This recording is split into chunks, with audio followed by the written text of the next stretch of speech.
делницата меѓу Штип и Кочани, наместо сегашниот магистрален да стане експресен пат. Такви се најавите од владата за реконструкција и надградба на 27 километри на поранешниот патен правец М5, а сегашниот А5. Подигањето на квалитетот на сообраќајното поврзување меѓу двата града според студијата треба да обезбеди 2 ленти за возење од по 3,5 метри широчина, по 2 ленти за застанување, широки 2,45 метри, а покрај нив од двете страни да се истампонира пат широк по 3,5 метри за земјоделците од околните села да може безбедно да стасаат до своите ниви. Брзината на движење на возилата ќе се покачи од сегашните максимални 80 на 100 км на час. Сепак, во јавноста има поделени мислења дали треба сегашниот регионален пат да се надгради во експресен или да се изгради сосема нов автопат. Во овој осумаголник на тема експресен или автопат меѓу Кочани и Штип разговараме со Горан Левков, новинар истражувач кој на оваа проблематика работи веќе подолго време, и со Сашко Стефановски, професор по географија, влюбеник во природата, чии заложби се да не се нарушува постојниот еколошки и социјален баланс во регионот.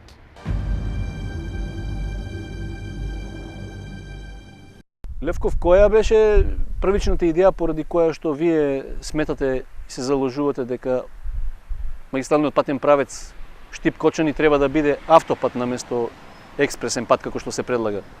Според проектите на Државната агенција за патишта, значи до 2014 година беше предвидено изградба на автопатско решение од Штип до Кочани. Значи тоа автопатско решение требаше да оди од Три Чешми, наместо дека завршува сегашниот пат што градат сега Миладиновци Штип, од таму да се фати приклучок до Кочани и со услови кои ќе се створат услови да се изгради автопатско решение до другите делови, значи Македонска Каменица, Делчево, Црна Скала да се поврзе со Ќустендил до Бугарија, до Софија, значи излез на овој регион со автопат до Софија.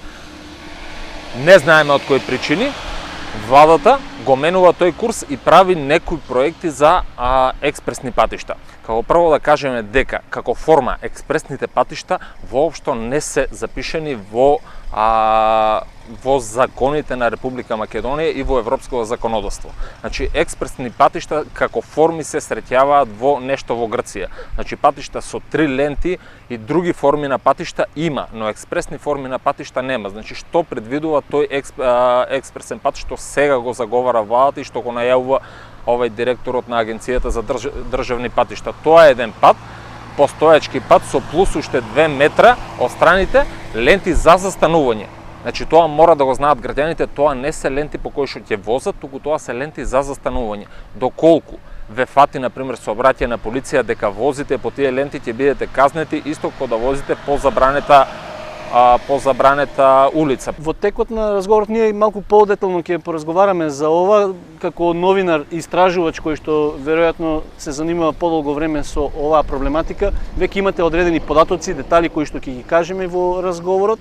Сега во однос на еколошката и социолошкото влијание на изградбата на автопатот, Стефановски, кој е вашиот став?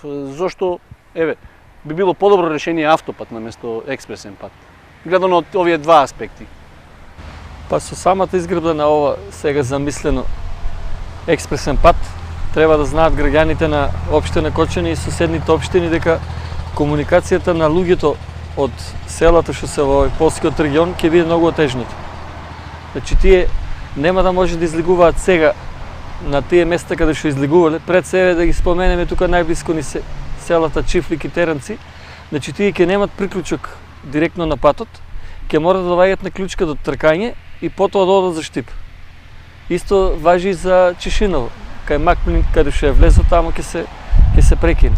Значи исто така од обработливите површини знаеме сега тие од една страна на патот преминуваат на друга. Во овој случај бидејќи брзината ќе биде ограничена на 100 км на час, тоа нема да можат во никој случај. Меѓутоа, знаејќи го менталитетот на овие луѓе, јас се сомневам дека некој со тракторот ќе помине залудно 15 на 20 км за да помине од другата страна на улицата, така да се очекува за жал дека ќе има многу поголем број на сообраќајни незгоди.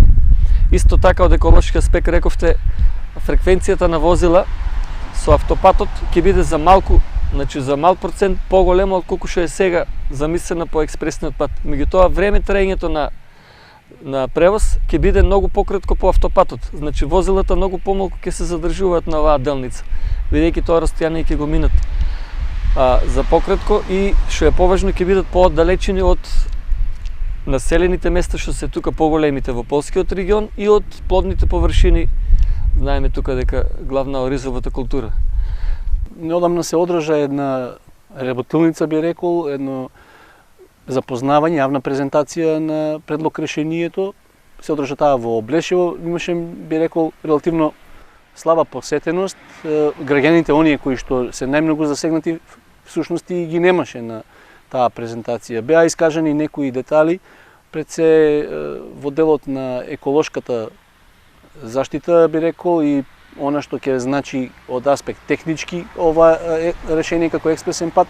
Левков, мислите ли дека тоа е вистинскиот начин да дознаат граѓаните што ќе им се случи во наредниот период со изградбата на експресен пат? Многу малку имаше присутни граѓани. Мој впечаток е од таа јавна расправа, и јас присуствував таму, мој впечаток е дека на таа јавна расправа значи имаше обиди, се бараше начини да се сокрие тоа од јавноста. Мислам дека луѓето во Агенцијата за државни патишта беа свесни се и ќе бидат свесни во иднина што прават со ова. Значи има во експертската јавност со која што јас разговарав многу негативни мислења за тој експресен пат. Значи самите експерти тој експресен пат не го поддржуваат. Кои се причините? И од друга страна, например, имаше и многу луѓе незапознаени со луѓе што живеат таму, незапознаени дека има јавна расправа за тој пат. Значи имаше на самата јавна расправа имаше луѓе што дојдоа и што кажаа ние не знаеме што се случува овде. Сакат, мислам дека од државата, од институциите во Скопје сакат овој дел да го загушат на некој начин, овој дел да го остават слепо црево. Затоа што ако се поставеше автопатско решение во наредните 10 години, 10 до 15 години како што предвидува студијата, тоа ќе значеше нов импулс за овој регион.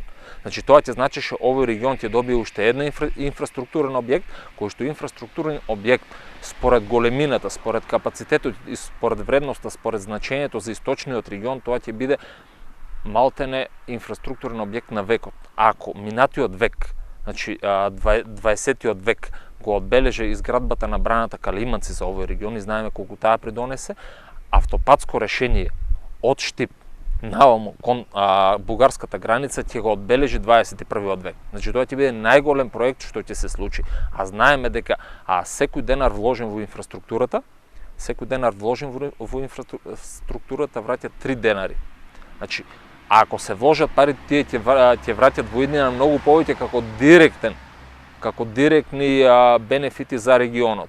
Дополнителни ќе бидат и индиректни бенефити, значи за странски инвестиции. Во овој регион скоро и да нема странски инвестиции, тие што ги има, тие се минимални баш затоа што овој регион нема 1 сантиметар автопат. Значи кренувајќи од Велес до Делчево 1 сантиметар сега почнуваат да градат нешто и тоа со некои кредити. Овој регион значи нема 1 сантиметар квалитетна пруга. Последната пруга што е направена од Велес до Кочине е 60 на километри и таа пруга е направена во 20-тите години. Таа е 90 и 100 години стара. Значи на Балканот ова е пруга кај што има најмали брзини. Значи смешно е еден велосипедист од Скопје да крене во исто време кога кренува возот и во Кочине да го пристигне возот. Тоа е смешно, тоа е приказната со нашиот Јоже Јованов. Значи на неколку пати ја има тестирано брзината на возот. Нема развој на овој регион додека не се изградат некои квалитетни инфраструктурни патишта. Значи, ако се повлече автопатско решение, да се изгради автопатско решение со една делница барем во првите неколку години, тоа ќе повлече серија на други инвестиции, значи тоа ќе го развие целиот регион. Со експресен пат овде само ќе се направи мое мислење, мое гледање дека ова ќе биде само овој пат ќе биде гробница за луѓето од Источна Македонија. Добро, она кое што можевме да го слушнеме на јавната презентација е дека ќе има всушност уште 2 ленти на постојните 2 ленти, значи ќе се прошири широчината. Тука да се надобрзам ова. Мислам на прво место нека знаат граѓаните на Кочине, на градот, дека индустријската зона ќе биде аут. Значи, директно луѓето што ќе доаѓаат по експресниот пат од Штип, нема да може тука да влегуваат во индустријската зона, ќе мора да одат на излез тамо, каде ќе биде клучката, на другиот крај на градот, па да се враќаат после тука во индустријската зона. А замислете па во Облешево како ќе биде. Кога брзината на патот 100 км, сега знаеме каква е состојбата во Облешево и колку сообраќајки има и како се вози на ова ограничување на брзината, а сега на истата широчина на коловозот ќе имаме зголемена брзина на движење и ако додадеме по 2 метра од двете страни, ќе испадне дека патот ќе доаѓа асфалтот веднаш до самите врати на куќите, не на дворовите. Сега се на вратите на дворовите. Ќе биде до самите врати на куќите. Значи, од тој аспект мора да се обрне многу внимание и мислам дека и локалната самоуправа на Кочани треба овде да реагира малку повеќе, бидејќи ова е голем удар за стопанството на самиот град. Она кое што рековме ќе се добијат плюс уште по 2 ленти, значи ли дека нема многу да помогне Левков?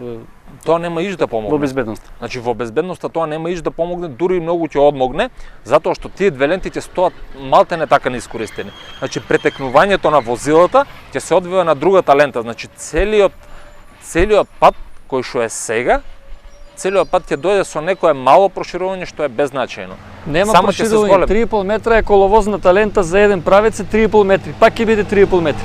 Да, а пристигнувањето на возилата ќе оди како што оди сега. Значи нема да има, например, пристигнување, нема да има нормално качување на брзината. Има спори возила, например, што идат 40-50 км на час. Овие камиони што се спори возила, дури и тракторите ако излегуваат на тој пат, мада не е дозволено. Сега ако излезе еден трактор, например, ќе направи колона голема. И сега сите тие возила треба да преминат на другата лента, на другата коловозна лента за да пристигнат, значи на спротивната коловозна лента. Овде ќе се создаде многу голем метеж.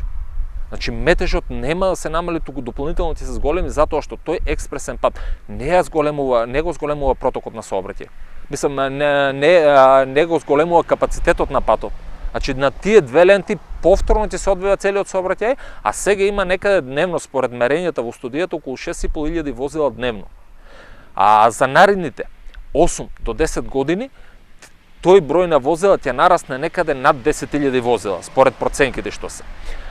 Над 10.000 возила на секој пат, на секој јавен пат кој има над 10.000 возила, законски е пропишено да има автопат. Значи тој експресен пат во моментот кога ќе биде изграден, во моментот кога ќе биде пуштен во употреба, тој ќе биде веќе тесно грло. Значи тој веќе ќе нема капацитет да ги прифати сите возила. Друга работа е, во Облешево, например, и тие села, сите тие ќе бидат одсечени. Значи Облешево ќе биде пресечено на пола. Не можат луѓето од едната страна на селото правилно и прописно да идат на другата страна на селото. Тие сепак ќе излегуваат и сепак во тоа село, за жал, како многу пати досега, ќе има многу жртви. Значи сведоци сме пред 10 години кога 2 девојчиња беа згазени, тамо буквално беа згазени на тој пат, па луѓето штрајкуваат да се направат барем некакви заштитни огради. Сега тие заштитни огради ќе се извадат, тај дел дека завршува и тај помошен асфалт, уствари тамо ќе се постават и луѓето едноставно ќе бидат одсечени тамо. Добро, имаше предлог, можеше да се слуша на оваа презентација дека ќе се изградат дополнителни 2 помошни локални патишта, односно земјени патишта кои ќе служат за сообраќај на трактори, на запрежни возила, целата онаа земјоделска механизација. Нема ли да помогнат тие 2 патишта за да се растерети на некој начин, растовари овој експресен пат? Спомнавме преска на почетокот, може еден жител на Облешево или некое друго село да има 2 ниви од двете страни на патот. Една иста нива да биде пресечена, например. Значи, по помошниот пат треба да оде до првата клучка, нема да може да помине од другата страна на патот, туку мора да оде до првата клучка, значи неколку километри, десетини и повеќе некој пат, за да прејде на другата страна. Најтрагично е за жителите, например, за Чифлик и за Уларци, па и за Чешиново.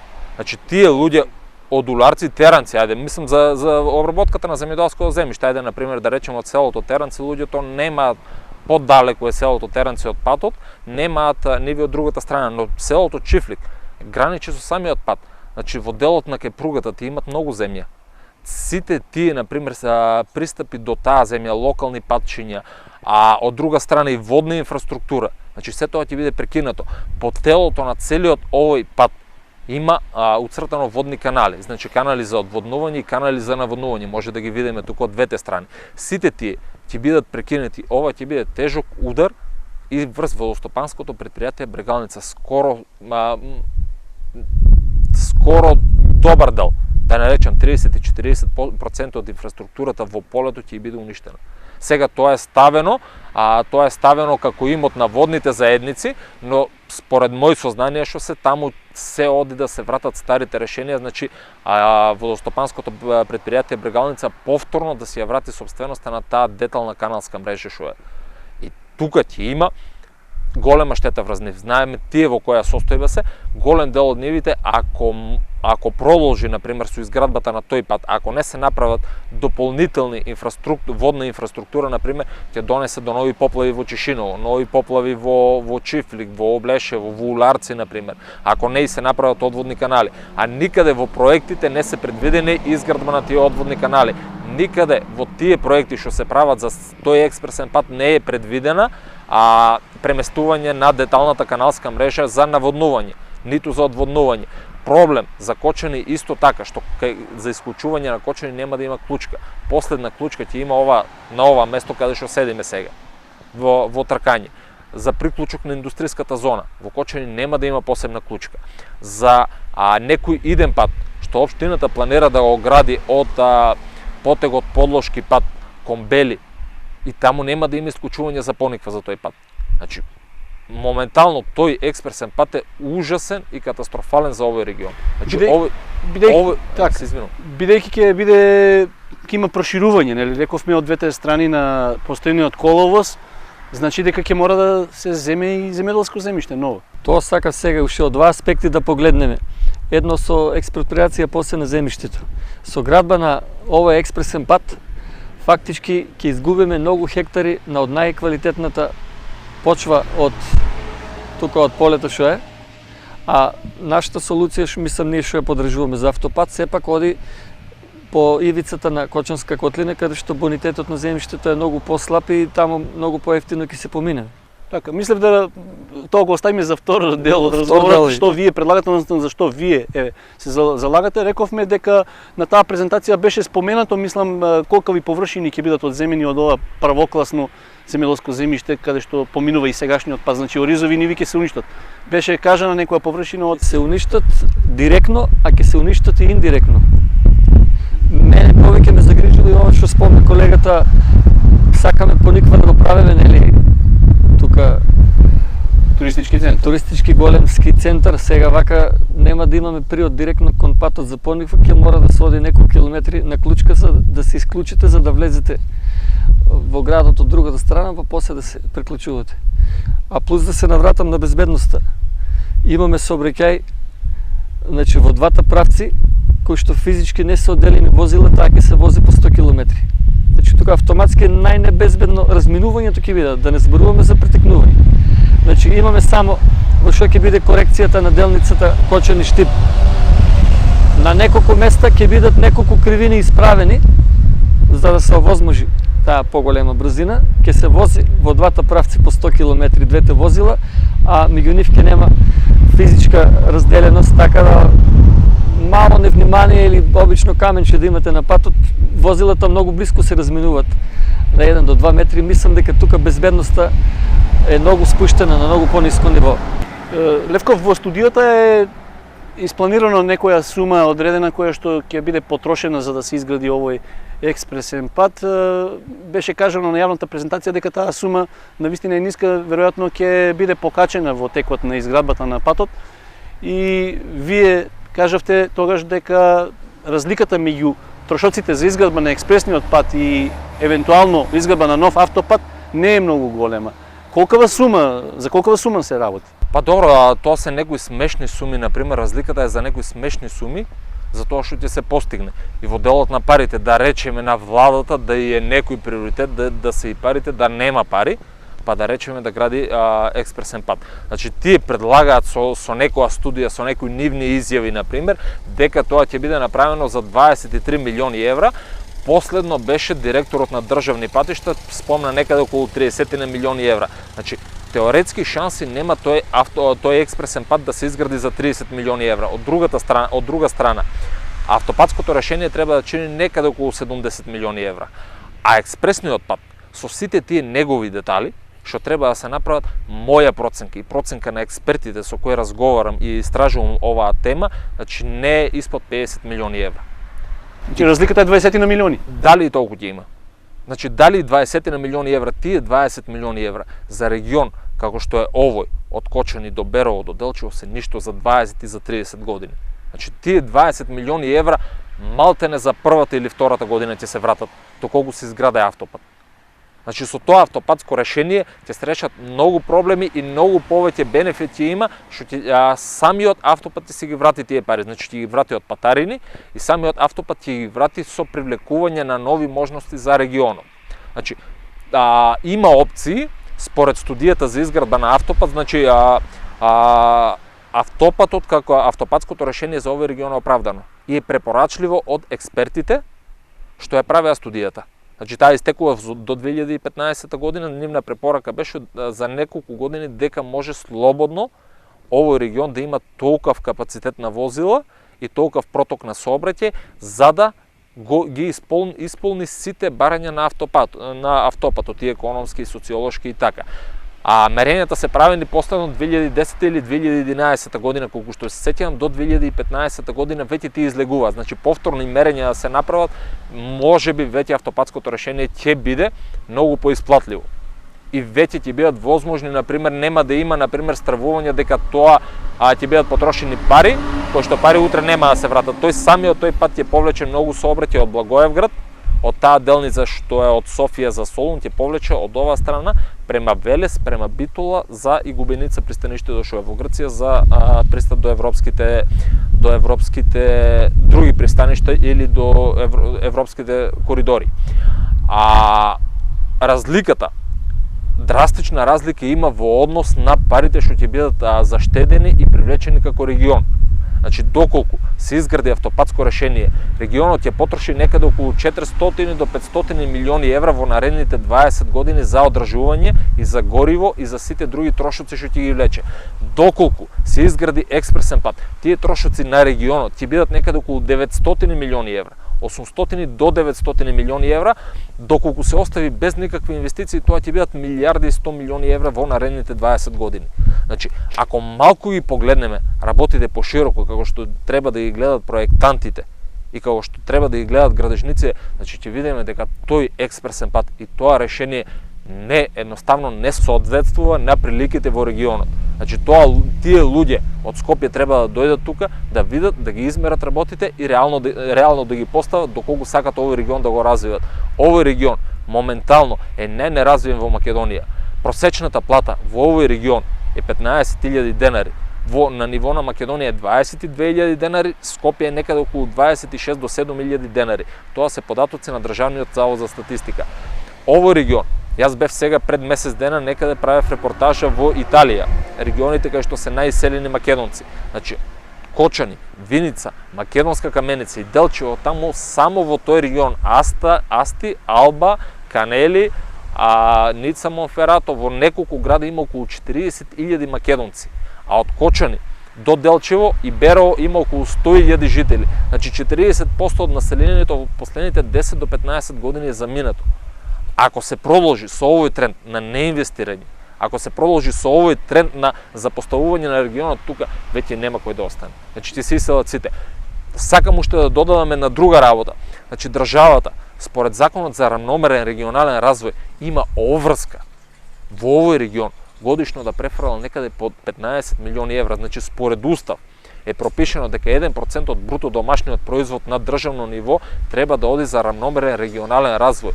Тој е според формулата за пресметување како најнеразвиен или еден од најнеразвиените региони на нашиот регион му следува по 14 милиони евра годишно. Со тие 14 милиони евра да ги префрлат како што треба, за 5 години ќе биде изграден автопат. автопатско решение.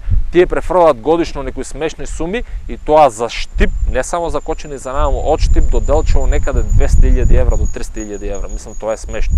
Под безбедносен аспект би сакал уште еднаш да се навратиме на она кое што ќе значи изградбата на експресен пат. Јас побарав податоци од секторот за внатрешни работи во Штип за тоа колкав е бројот на сообраќајни незгоди во изминатите период и оние бројки кои што значат жртви, тешко повредени лица. Предлагам да видиме еден мал исечок во кој што ќе бидат представени овие податоци, па потоа ќе продолжиме со разговорот.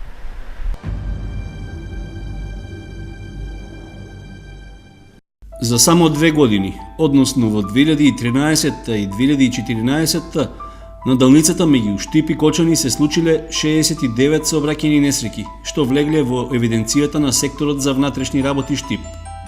Во овие несреќи загинале тројца, а со тешки телесни повреди се здобиле 13 лица.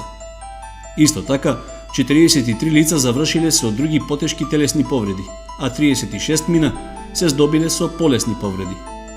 Кај 30 сообраќајни несреќи имало поголема материјална штета.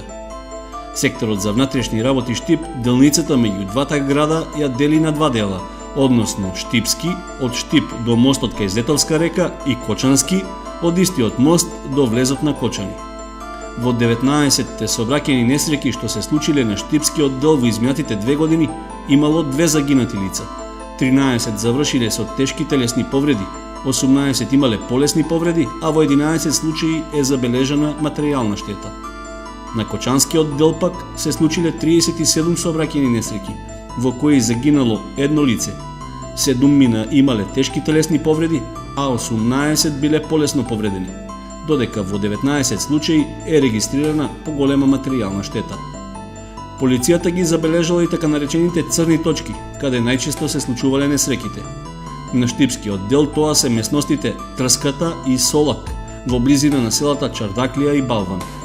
На Кочанскиот дел црна точка практично е целата делница, а најопасни се кривините кај селата Чифлик и Уларци, како и делот што поминува низ Облешево.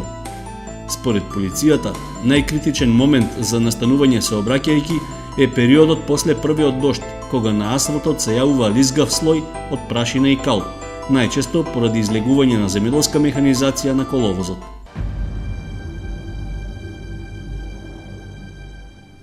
Левков, видовме 3 лица за 2 години загинати според податоците на СВР Штип. Меѓутоа, веројатно оваа бројка не е точен показател затоа што во изминатите години наназад имало многу поголем број жртви. Да, во изминатите години наназад имало многу повеќе жртви. Овие 2 години се, да не речам некои сретни години, например, дека имавме многу малку жртви. Значи сведоци сме дека ние на овој пат сме имале само не за една година, во една сообраќајна несреќа сме имале по неколку жртви. Значи по 3, по 4, по 5 луѓе колку се гинати, например, во ова. Исто сакам овде да потенцирам дека во делот на гинењето на луѓето, со самото такво намалување на жртвите, автопатското решение треба да го намали бројот на жртвите. Со самата изградба на автопатот, значи бројот на жртвите што ќе биде намален, ќе бидат заштедени многу повише пари. Значи според податоците на Швајцарски институт за осигурување, еден човечки живот вреди околу 1 милион евра. А на овој пат, значи во изминатите 20 до 30 години, вие како поискусен новинар се сеќавате дека се снимени тука многу сообраќајни несреќи со многу трагедии. Значи се проценува некаде од 200 луѓе, може и повеќе имат загинато на овој пат само. Тие 200.000 луѓе според овие параметри на Швајцарскиот институт, кои што педантно имат пресметано сите трошоци, би вредели некаде околу 200 милиони евра. Само штети од загинати животи. Самиот пат би коштал 70 милиони евра. Значи смешно е за некои 10, 15, 20 милиони евра во иднина да се прави проблем да не се гради автопатско решение. Значи едноставно не можам, како новинар што го истражува ова, не можам да сватам каде е логиката на овој пат. Значи, ако се проблем тие 10 до 15 до 20 милиони евра, баш сега разговаравме малку со господинот Стефановски. Нека се направи, например, една лента, како што предвидува студијата. Значи, една автопатска лента во првите неколку години, 7 или 10 години, тоа не е ништо ново, знаеме. Постарите жители се сеќаваат дека автопатот Скопје-Велес например е правен во две фази. Првата фаза е направена 50-те и 60-те години, втората фаза е направена дури 1983 година. Значи нека се направи прво за тие 40-50 милиони евра една автопатска лента, со тек на време самата таа автопатска лента со патарините и со другите работи што ќе повлече, ќе изгради другата лента. Имавте и неколку бројки кои што сакате да ги презентирате пред јавноста, веројатно ќе бидат интересни. Господинот Левков спомна за трошоците за сообраќајни незгодни во изминатиот 20 годишен период. Јас ги имам сметките од компетентни лица за наредниот 20 годишен период. Значи, во колку би се одело на решение за експресен пат, трошоците за сообраќајни незгоди ќе бидат некаде околу 72 милиони евра. А трошоците од сообраќајни незгоди при изградата со автопат би биле нешто помалку од 20 милиони евра. Значи, само од на оваа ставка имаме 50 милиони евра разлика. А разликата во изградба на автопатот со експресниот пат е 20 до најмногу до 30 милиони, нема 30, 20 на милиони евра разлика за изградба на автопатот. Значи, привидно гледано, површински, експресниот пат е поевтин од автопатот за 20 на милиони евра, ама за 20 години трошоците што ќе се случат за двете варијанти ќе бидат 500 милиони евра повеќе трошок за експресниот пат отколку за автопатот. Ова само пример го дадов 50 милиони разлика за сообраќајните незгоди. Ако ги ставиме и другите ставки како што се трошоци за експлоатација на моторни возила, разликата значи ќе биде над 1 милиарда трошоци имаме за 20 години за експресниот пат. На јавната презентација беа кажани податоци дека можно е во иднина, доколку се јави потреба, тој експресен пат да се надгради и да стане автопат. Па ја ви гарантирам дека во наредните 200 години тоа нема да се случи. Ова е последната шанса и единствена за Кочани. Ако сега се прошири по 2 метри ленти, да речем за застанување, каде што не смеете секогаш ни да застанете, тоа ќе биде крај со нашата општина. Наредното инвестирање ќе биде веројатно тогаш кога никој од овие сега што гледат нема да биде тука меѓу живите. Гарантирам за 1 до 2 века дека нема да има изградба никаква на автопат, бидејќи ова сега се гради еднаш за сите времења. Тоа после ќе се имат оние аливи, лани ви правевме пред 10 години експресен пат, сега автопат. Значи сега со градбата на автопатот ние за тие пари 70 милиони евра ќе имаме два пата. Едниот сега што е постоечки и плюс нов автопат. А за нивните 30 до 40 што викате ќе станат 50, ќе го имаме само овој сегашен пат, преименуван како експресен пат. Со тоа што знаеме, имаме делница овде кај Чешиново што беше Коцките во многу добра кондиција и тука имаме убав слој на асфалт, тој се ќе биде уништен, 70% колку ќе биде уништен од постоечкиот пат за да се стави разгоре слој и за да има 2 метри од страните плюс за застанување. И стварно тука не ми е јасно, ќе ви прочитам цитат така од едно многу компетентно лице, господинот Александар Стојанов, кој што беше ваш гостин, мислам, заменик директор на јавно предпријатие, кој вели дека патот ќе има 2 ленти за возење и 2 за застанување, односно 2 ленти по 3,5 метри за возење и плюс 2 ленти по 2,2 метри за запирање. Односно, тие ќе може да се искористат за побавните возила да се тргнат настрана кога ќе дојде до пристигнување. И сега вака си ја замислувам оваа ситуација, ако тргнете од Кочани за Облишево или за Штип со некое побавно возило, позади ви доаѓа некое побрзо возило, сега што треба возачот да прави? Да гледа нон-стоп на ретровизоро, дали позади иде некој брз и да му се трга настрана, а што ако веќе настрана има паркирано друго возило за застанување? И тука се стават во подредена ситуација, овие помалку имотните луѓе што возат послаби коли, они што треба да прават? Нон-стоп да се потргат настрана? Исто како што во овој случај граѓаните од Штип па до Истибања, односно после и до Делчево, се стават во улога на граѓани од вторет, бидејќи они не заслужуваат да имат пат како сите нормални европски луѓе автопат. Туку еве на вас ќе ви замачкаме тука по 2 метра од страните, нека има за застанување, тоа е со вас. Тоа ќе биде крај со Кочани, тоа 100% е сигурно.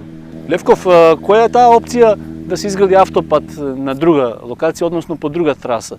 Каде точно би требало да поминува и дали ќе се скрати или продолжи должината на сегашното? Па не, должината треба да се скрати патувањето пред се за Скопје, треба да се скрати и тоа. Само по тој основ некаде треба да се заштедат неколку милиони евра до сега што не се пресметани. Значи ако се влече таа траса за автопат, треба да излезе некаде кај 3 чешми.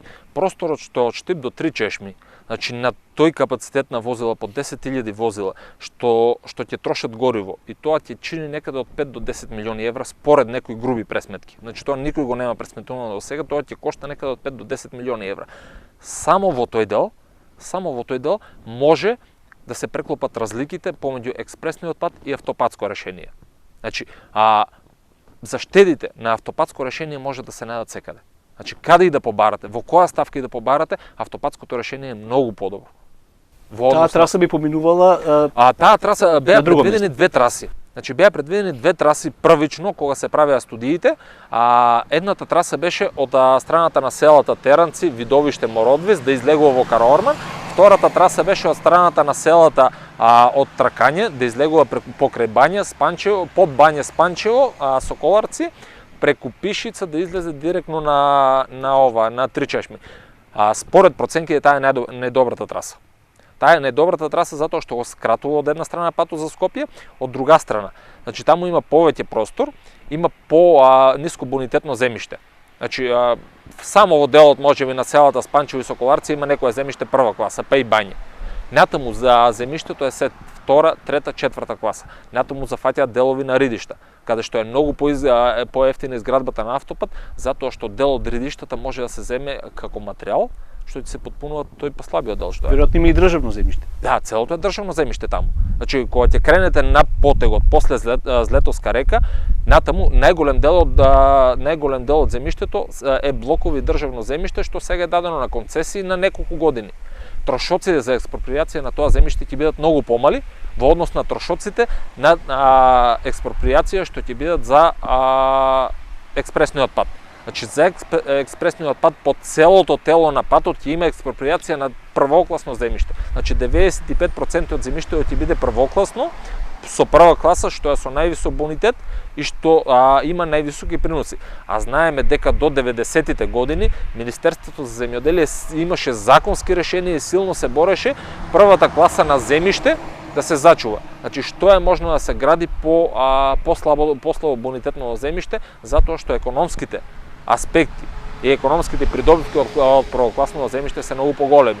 Знаеме дека од друга страна нашиот регион е земјоделски регион. Значи вие ако на тие луѓе ги земете неубавите ниви, па тие луѓе нема што да живеат таму. Тие ќе мора да се иселат. Едноставно вие ги иселувате со изградбата на тој автопат и со тие помошни, на пример, два пата што ја ви гарантирам дека после 3 години од тие помошни земјени патишта што ќе бидат покрај експресниот пат, еден нема да биде во функција. Значи тоа ќе се ископа, целокупната механизација што треба да оди по тие патишта ќе биде префрлена на асфалтниот пат и овде има да биде, не знам, жива кланица. Не е за подценување и геолошки ако погледнеме. Сега што зборуваше господинот Левков, таа траса е под цврста подлога. Значи таму имаме друг вид на земјиште, односно карпи, а додека експресниот пат е во најнискиот дел од Кочанско поле, каде што имаме и доста блатно земјиште, доста тресетно, калливо, ќе треба прво многу појака подлога, па после. И веќе кога сме на оваа тема, само да ви прочитам препорака од Агенцијата за државни патишта, која вели вака: доколку се инсистира на иницијалниот планински период на вложување, за кој од оваа студија Плански, да. Во оваа студија е извршено вреднувањето на варијантните решенија за автопат во полн профил. Постигнување на задоволителна економска оправданост може да се оствари доколку во првата фаза се гради една половина од автопатската делница Истибање-Штип. Значи, фактички од Каменица до Штип, половината некаде ќе дојде од Три чешми тука до Тракање. Значи, може да се гради половината, би била економски исплатливо, па после во наредниот период да се гради другата половина. Со тоа што услов за ова е да се чека уште 5 до 7 години. Ова тема ќе биде интересна, веројатно ќе се разговара, да, повели. Тоа веќе е исплатливо, значи студијата кога е правена, таа студија е правена 2007-2008 година.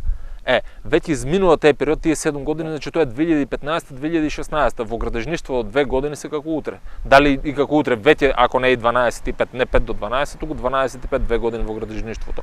Значи така гледано веќе таа студија, веќе овој капацитет на сообраќај може да речеме дека дека е доволен за изградба на автопат. Очигледно темата е неисцрпна, има многу податоци за кои што може да се зборува. Нема да претпоставувам ова да биде последна тема, односно последен разговор, не само со вас, туку и со други луѓе кои што се засегнати директно, експерти би рекол од оваа област, бидејќи еве се напоменува дека од догодина би требало некаков почеток на изградбата на овој експресен пат да започне. Ке зборуваме на оваа тема, реков, ке има многу прашања кои што ке треба се уште да се одговорат. Јас ви благодарам за информациите кои што им ги понудивме на гледачите, верувам дека малку подобро тие сега имаат познавање од тоа што ќе се случи со изградбата на идниот експресен пат. Очекувам дека во наредниот период ќе имаме можност повторно да разговараме на темата и да донесеме нови податоци, односно да представиме вистинската слика за разликата меѓу експресен и автопат. Ви благодарам на поканата, се надам дека малку барем дека им ги подотворивме очите на нашите сограѓани тука од општина Кочани и дека ќе преземат сите граѓанска иницијатива да биде се во корис на жителите на овој крај. Јас мене ми останува можноста да се заблагодарам на Канал 8 телевизија, која што одвои простор за едно вакво многу значајно прашање за развој на Кочани и за развој на регионот. Благодарам. Благодарам.